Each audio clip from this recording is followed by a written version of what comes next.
Matt Stepp, Dave Campbell's Texas football back here at the Texas High School Coaches Association Convention. We are here with the head coach of those mighty Conroe Tigers, Coach Cedric Hardeman. Coach, appreciate you taking a few minutes to chat with us today. No, I appreciate you having me. It's good to see you as always. We talk on Twitter a lot. We share music. Yeah. We talk about music a little bit. It's always good to see you. And, when you get to coaching school, for me, it's always like, all right, the season's about to start. We leave here from coaching school and it's like, all right, practice is about to start.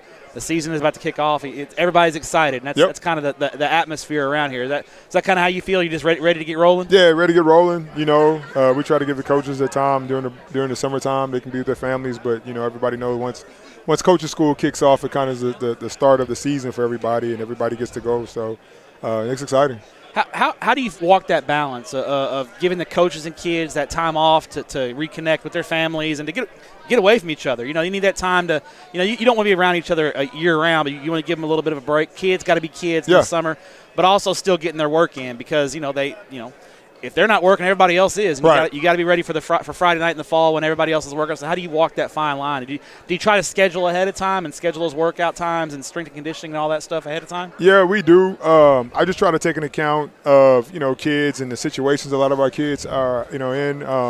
Some of our kids, we push multiple sports. So a lot of our kids participate in AAU basketball, baseball, AAU track. My daughter runs summer track, so – Some might have jobs in the summer, right? Right, and that's what I'm saying, is have jobs. We schedule our SAC camp early in the morning, not just because of the heat, but so our kids can attend and then go to work. And then we tell our kids, hey, if you're here, you're here. Growing up, I was a kid that used to have to go to New Orleans and visit my dad for 6 weeks. And so, but as long as you're active and understanding, I think that when we set the schedule out early enough so parents can kind of schedule their vacations around it, and so it's helped out. So we've had good attendance. I think the kids appreciate it.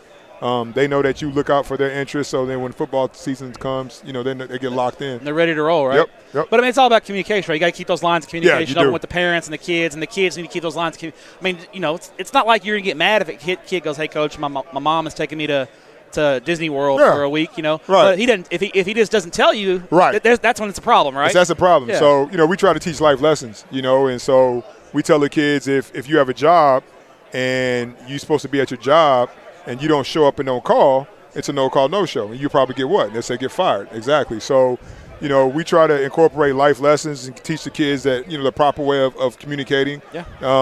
And I think it's been good. They understand the importance of it. Helps them be better adults, right? Yeah, and so as long as we know where we're at, it keeps the line of communication open for the summertime. So we know what's going on with the kids. And, these days it's the summertime is scary for me. I look at, all the kids like my kids, but, during the year you can see them, you can touch them, you can, they walk by, you see if they have a bad day. Summertime, when you don't see them, you don't know what's going on. Yeah. And so, you just want them to come back safe, make smart decisions, and be ready to go. And they're at school. They're getting a good meal every day. They're you know what they're doing for the majority of the day. Yep, you kind of exactly. got your eyes on them. So exactly. When you get to the football field, you obviously the job that you've done at Conroe has been really impressive. That was a program that was really struggling when you took over. Mm-hmm. People thought that was like a dead end job. Mm-hmm. When you took that job, people are like, man, what is Coach Hardeman doing? Like this is a dead end job. There's nobody can win there. Right. That kind of thing. And you've turned that program into a very competitive program in a competitive district and in a competitive part. The Houston area takes a back seat to nobody in Class 6A football. Right. And then your district, Conroe ISD, consistently has good teams, not just the Woodlands, but across the board. There's good football in that district. What was the one key when you took this job over that you felt like you had to get done in order to get this thing turned around? What did you need to do? What was job one for you? The belief. I think that, for so long, when you don't have success, sometimes you start to doubt it. And so it wasn't so much the kids. I think that when you come in, the kids want, but I think in order to have the true success that you have to have, I always say it has to be from the top down, so everybody has to be in line with what the goals are, what the expectations are, from administration to teachers to custodial staff, to secretary, to everybody. And I think that once they understood, everybody was in line and everybody was there for the kids and supportive. It became a lot easier. But, you kind of chip away, and it's not something that you do overnight. It's like turning the ship. Yeah. You do it, a little bit at a time. And then, one day you look up and the sun comes up and you go in the right direction. So it's been fun, though. It's been fun. is there one win that stands out during your time that really after that win you were like, man, I think we got this thing turned around? Oh, wow, man. Is there one that stands out? It's funny. I always say that, there's no momentum in football. I think every year it's like I tell people all the time, it's like having a child. So, just because you have success one season doesn't equate success the next season. Each season is its own individual child. Yeah. We've had some big wins. This past year, the year before, we had lost, I think like 4 district games at a total of like 7 points or something like that. I remember that, yeah. And so this year, it was a turnaround flip, and I think that, we won those close games. And so is there anything different? I mean, those one-score games that come down to – and it seems like I see a lot of teams that consistently lose one-score games and teams that consistently win one-score games. Right. Is there anything that separates those kind of teams that you think is it just the little things? It's a little thing. It's habits. It's a habit. You're a product of your daily habits. And when you're in a competitive environment and it gets close, then those habits take over. And so how good or how bad those habits are. So if you're consistently not lining up correctly, if you're consistently not in the right gap, if you're consistently taking the wrong leverage, then, you play against some teams that you may be physically better than, you can get away with that.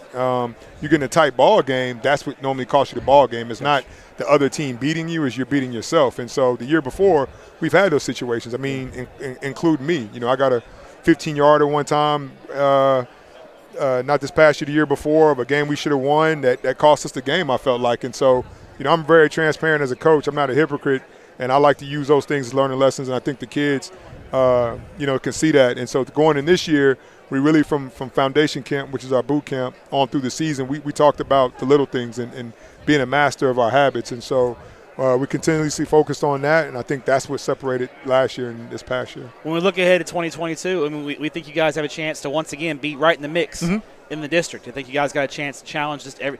I think the magazine picked you guys third. I think you could easily, if things break right, you can win the district.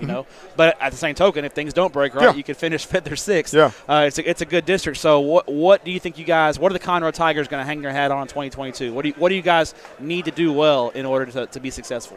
First of all, like I said, we have to be a master of our own habits in order to be successful. We have to continuously get better.